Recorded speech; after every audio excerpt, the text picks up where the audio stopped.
On Thursday, the Sejm passed a resolution in defence of the good name of John Paul II. 271 deputies from the Law and Justice and PSL clubs voted in favour. The left was against it. Almost all Civic Coalition parliamentarians did not take part in the vote.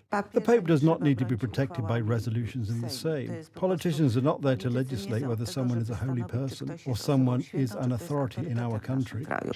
I looked at the Civic Platform deputies when we stood, watched the video and voted on the resolution. They had no special faces. They sat hard, they could not twitch, they could not defend the Holy Father.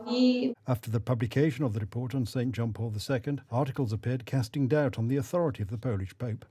What about discussing the Pope in school? A teacher talked to students about John Paul II. They said they wanted to know the truth.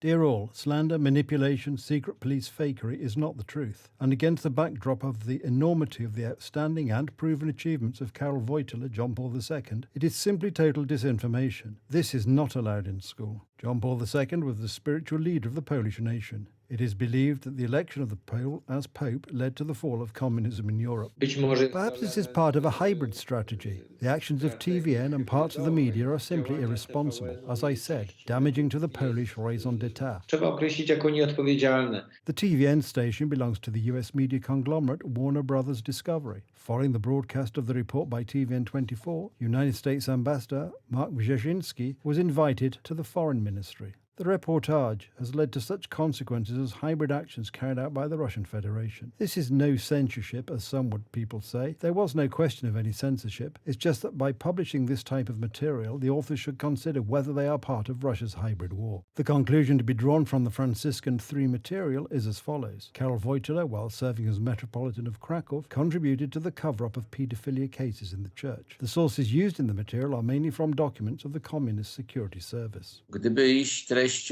If one were to go by the content of the denunciations that were written, also as far as the underground was concerned, it would appear that everyone was a paedophile, or a thief, or a drunkard, or a murderer. It just looked more or less like that.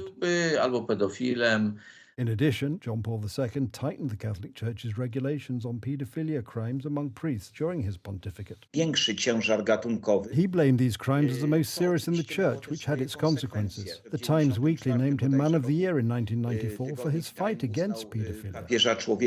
Defense of the good name of St. John Paul II, as well as voices of indignation against the TVN material, are coming from various quarters. During the match between Legia Warsaw and Stala Mielec, fans hung a banner, "Hands off John Paul II." I think here it is more about igniting emotions. The Holy Father has always been an uncomfortable person. His teaching, very clear in defense of human dignity, the sanctity of marriage and family, the transubstantiation of life. These elements today are challenged by many currents that call themselves modern, but basically aim to enslave man. Cardinal Karol Wojtyla was elected Pope on the 16th of October, 1978, and took the name John Paul II. During the 27 years of his pontificate, he made 104 foreign pilgrimages, including 8 to Poland. He was canonized on the 27th of April, 2014.